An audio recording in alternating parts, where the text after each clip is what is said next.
Nasaan kaya tayo ngayon kung wala ang ating mga kasambahay? Paano na lang ang ilan ng henerasyong lumaki sa mga yaya? Sa dapit hapon ng kanilang mga buhay, nasusuklian ba naman natin ng tama ang kanilang pagmamahal at pag-aalaga? The trial in an impeachment case is political in nature. Sa unang linggo ng impeachment trial laban kay Supreme Court Chief Justice Renato Corona, kapansin-pansing absent si Senadora Loren Legarda. Nasa Amerika raw ito, ipinapagamot ang itinuturing niyang pangalawang ina. Ang kanyang yaya sa nakalipas na 52 taon. Ang kanyang nanay Feli na mayroong colon cancer. Marahil indikasyon kung gaano kahalaga si Nanay Feli para sa senadora. Dinala niya ito sa isa sa pinakamahal at pinakamagaling na mga ospital sa buong mundo, ang Stanford sa San Francisco, California. Now she has cancer, Senator Lo. Awa ng Diyos, stage 1. So, hindi siya kailangan ng chemotherapy. At noong 2009 pa yan, December. Tapos, nag-recur noong August. Kaya nakaka-opera lang niya ngayon. And natanggal naman lahat, hindi pa raw kumalat. So, 78 siya ngayon.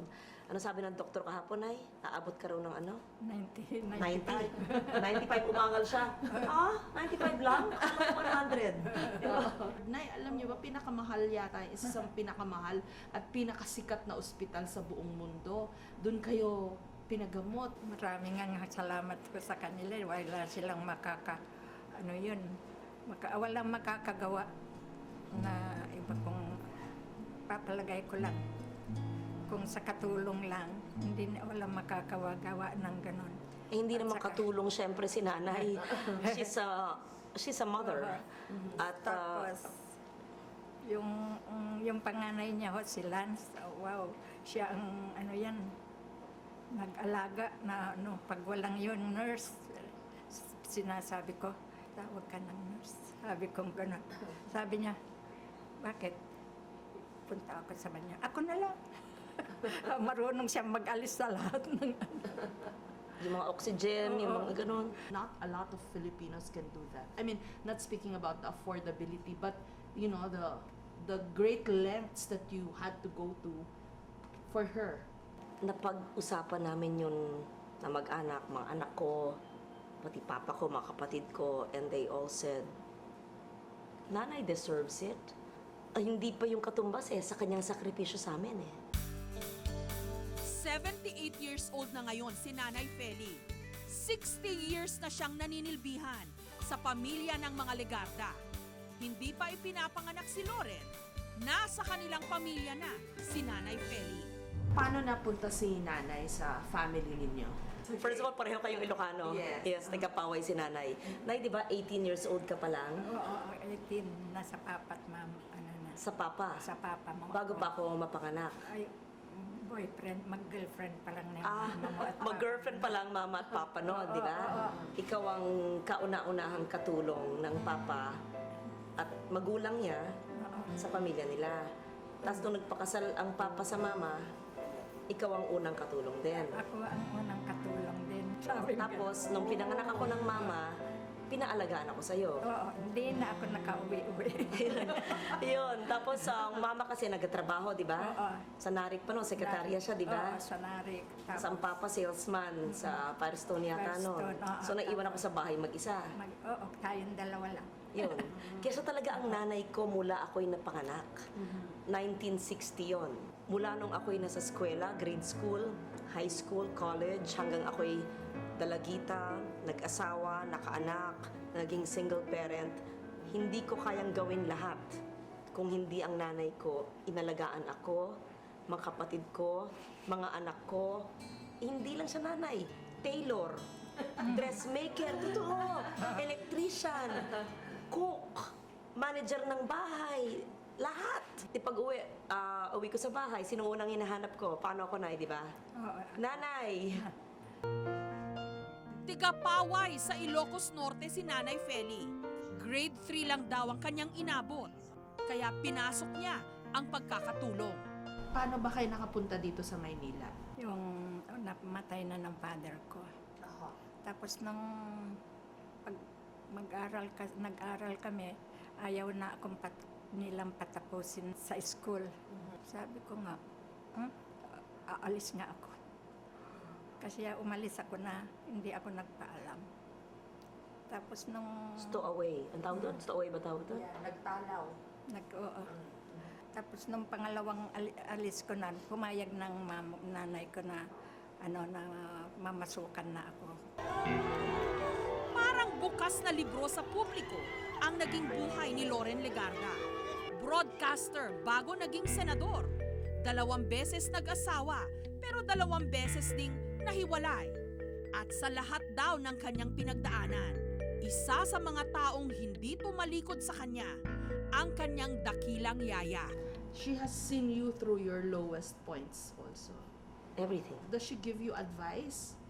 Kahit dun sa mga, very private and very intimate matters.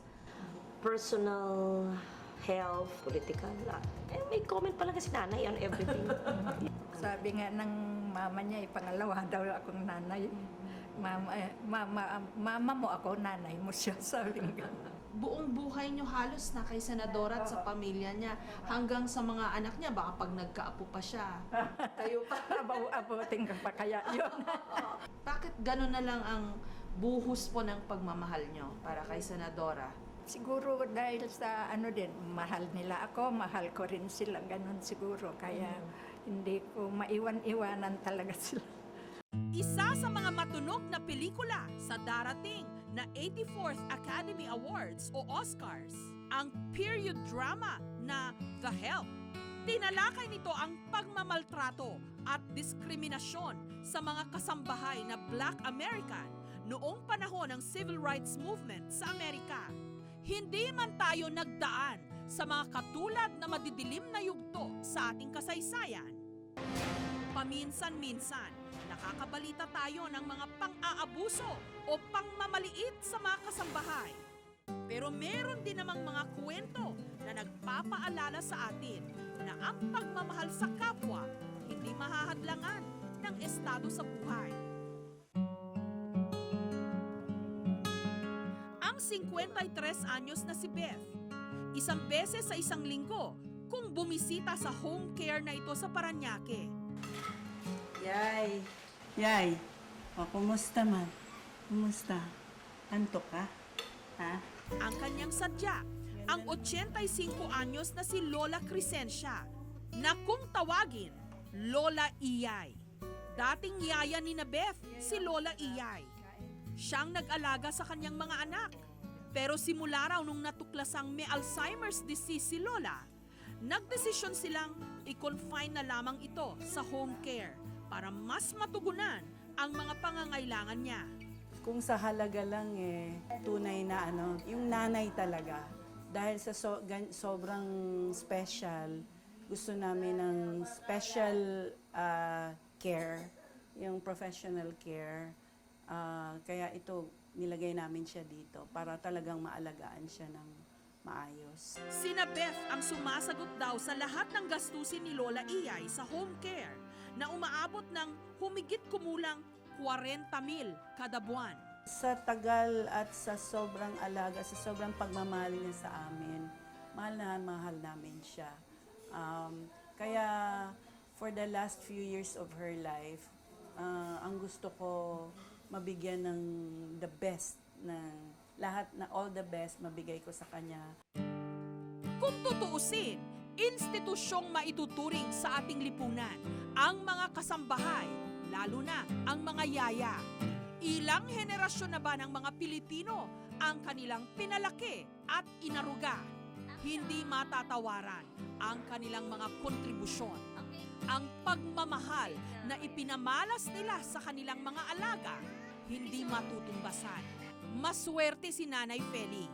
Sa kanyang pagtanda, sinusuklian lahat ng kanyang mga nagawa. Pero higit na lalong maswerte ang mga katulad ni Senadora Legarda.